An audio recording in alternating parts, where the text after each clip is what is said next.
USS Abraham Lincoln 3941, USS Gerald R. Ford 2552 और USS George H.W. Bush 9046। Trump के तीनों career युद्ध में ईरान को बारूदी डोज दे रहे हैं। इजराइल ने भी ईरान पर मिसाइलों और जंगी जेटों से भयानक हमले कर रखे हैं, लेकिन ईरान जब जवाब दे रहा है तो सुपर पावर और इजराइल की हालत खराब हो रही है, क्योंकि ईरान सटीक मार मार रहा है। ईरान दुखती रगों को दबाता जा रहा है। ईरान उन कमजोर कड़ियों को तोड़ रहा है जिनसे युद्ध का रिजल्ट उसके हक में होता दिखने लगा है। खाड़ी में अमेरिका के सैन्य अड्डों को ईरान ने कब्रिस्तान बना डाला है। खाड़ी देशों में अमेरिका को मदद पहुंचा रहे देशों को ईरान जमकर पीट रहा है।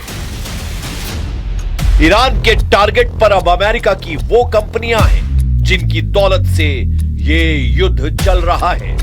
ईरान के रेवोल्यूशनरी लड़ाकों ने ट्रंप को फाइनेंस करने के आरोप लगाकर 18 मल्टीनेशनल कंपनियों की बुनियाद हिलाने की धमकी दे डाली है। Cisco, HP, Intel, Oracle, Microsoft, Apple, Google, Meta, IBM, Dell, वॉलेंटिन, Nvidia, JP Morgan, Tesla, General Electric, Spire Solutions, G42 और बोइंग इनमें शामिल है। ईरान ने हाईटेक युद्ध शुरू कर दिया है। बारूदी हथियारों के साथ साइबर वॉर में अब इजराइल अमेरिका को ईरान की डिजिटल आर्मी से लोहा लेना पड़ेगा। लेकिन ट्रंप ने युद्ध के सबसे भयानक दौर में नेतन्याहू को झकझोर देने वाला झटका दिया है। ट्रंप ने ऐलान किया है वो ईरान युद्ध से 3 हफ्तों के अंदर बाहर निकल लेंगे। इसके बाद जंग की जिन्हें जरूरत है वो देश ईरान से निपटे। I think we're 2 or 3 weeks. We'll leave because there's no reason for us to do this. Look, problem with the Strait, a guy can take a mine, drop it in the water, and say, "Oh, it's unsafe."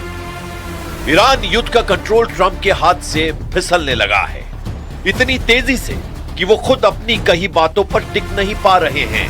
जो दावे उन्होंने किए हैं वो सब बेमानी होते जा रहे हैं। युद्ध की शुरुआत में ही ट्रंप ने दावा किया था कि 3 से 4 हफ्तों में वो ईरान में तख्ता पलट कर देंगे। ट्रंप ने दावा किया था कि अमेरिका ईरान के सभी हथियारों को बर्बाद कर डालेगा, लेकिन युद्ध दूसरे महीने में है, पहले से कहीं ज्यादा विस्फोटक है। भीषण युद्ध के बीच ईरान ने बैलिस्टिक मिसाइलों के प्रोडक्शन और इन्वेस्टमेंट को तेज रफ्तार दी है। ईरान ने एतमाद मिसाइलों का सफल ट्रायल किया है।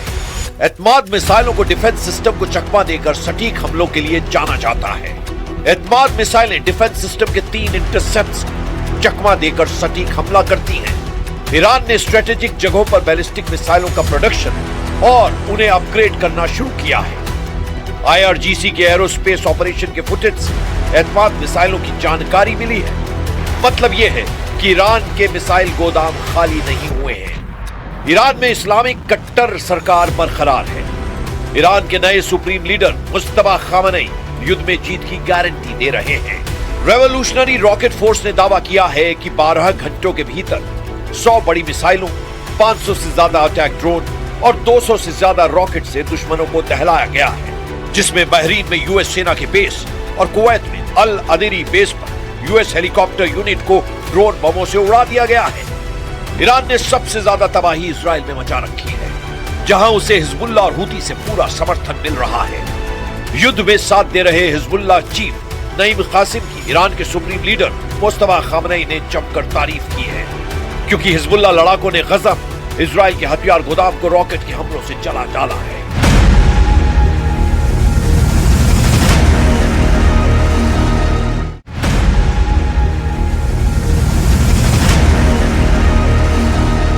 לא רק שחיזקנו את הברית עם ארצות הברית, אנחנו גם יוצרים בריתות חדשות עם מדינות חשובות באזור נגד האיום האיראני המשותף, ואני מקווה שבקרוב, אזרחי ישראל, אני אוכל לספר לכם יותר על הבריתות החשובות האלה. ईरान को अमेरिका इजराइल ने मिलकर युद्ध में उलझाया, फिर खाड़ी देशों ने ईरान के खिलाफ मोर्चा खोला। इतने पर भी जब ट्रंप को जीत का भरोसा नहीं हुआ तो उन्होंने नेटो फोर्स को ईरान युद्ध में आने के लिए उकसाया। यूरोप के देशों को भी अमेरिका ने दोस्ती का हवाला दिया, लेकिन यूरोप के देश खुद को इस आग में झोंकने को तैयार नहीं। ब्रिटेन जैसे अमेरिका के कट्टर समर्थक देश ने भी ट्रंप को मायूस कर दिया है। The conflict in the Middle East has now entered a second month. And while we're working at pace for de-escalation and peace, it is now clear that the impact of this war will affect the future of our country.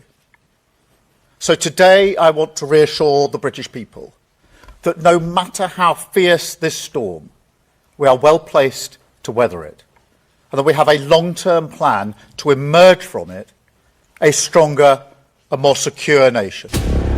Trump NATO पर भड़के हुए हैं। Trump Europe से नाराज है, लेकिन वो NATO summit में शामिल हुए हैं। उन्होंने आर्टिकल 5 पर कमिटमेंट भी कर दिया है। That's why I'm here. If I didn't stand with it, I wouldn't be here.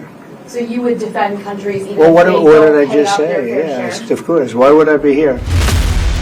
Trump कभी गर्म तो कभी नर्म रुख अपना रहे हैं, क्योंकि हॉर्मुज स्ट्रेट में अमेरिका की गर्दन फंस गई है। भौगोलिक तौर पर हॉर्मुज ओमान की खाड़ी और फारस की खाड़ी के बीच का एक जल डमरू मध्य है। ये रास्ता काफी संकरा और उथला है, जहां पानी के नीचे तक जाकर ऑपरेशन करना मुमकिन नहीं है। हॉर्मुज का भूगोल ईरान के पक्ष में है। यहाँ पर अगर अमेरिकी सैनिक उतरते हैं तो उन्हें युद्ध लड़ना होगा, जो काफी मुश्किल है। इसमें हताहत होने की संभावनाएं ज्यादा हैं। रास्ते के संकरा होने से यहाँ युद्धपोत ले जाना मुश्किल है। एक मामूली ड्रोन भी युद्धपोत को तबाह कर सकता है। इससे अमेरिका की पूरी दुनिया में किरकिरी होगी। अमेरिकी सैनिकों के लिए लैंड करना मुश्किल है। जैसे ही सैनिक लैंड करेंगे वैसे ही मारे जा सकते हैं। अगर ऐसा हुआ तो ऑपरेशन की शुरुआत में ही अमेरिका की भद पिट सकती है। यह भी गारंटी नहीं है कि हॉर्मुज पर कंट्रोल से ईरान की सरकार झुक जाएगी। कब तक वहां जंग लड़ेंगे? हॉर्मुज अगर ब्लॉक भी होता है तो इसका नुकसान अमेरिका को कम होगा, क्योंकि वो इस रास्ते से ज्यादा व्यापार नहीं करते हैं। हॉर्मुज में मिलिट्री ऑपरेशन से दूर रहने की वार्निंग ट्रंप को किसी और ने नहीं, जनरल डैन कैन ने दी है। जनरल डैन कैन अमेरिका के सुरक्षा सलाहकार हैं। उनकी post joint chief of staff की है।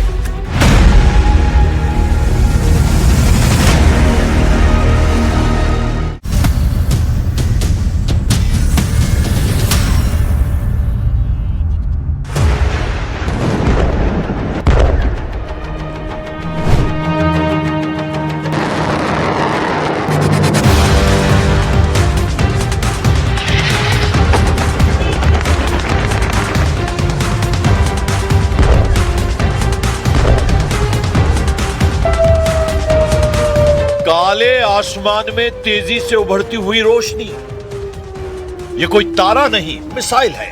और फिर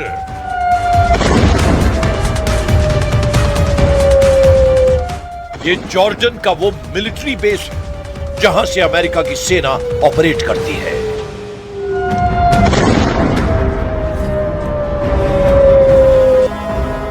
एक बार फिर देखिए ईरान की बैलिस्टिक मिसाइल ने कैसे तोड़ डाला अमेरिकी मिसाइल डिफेंस सिस्टम का गुरूर।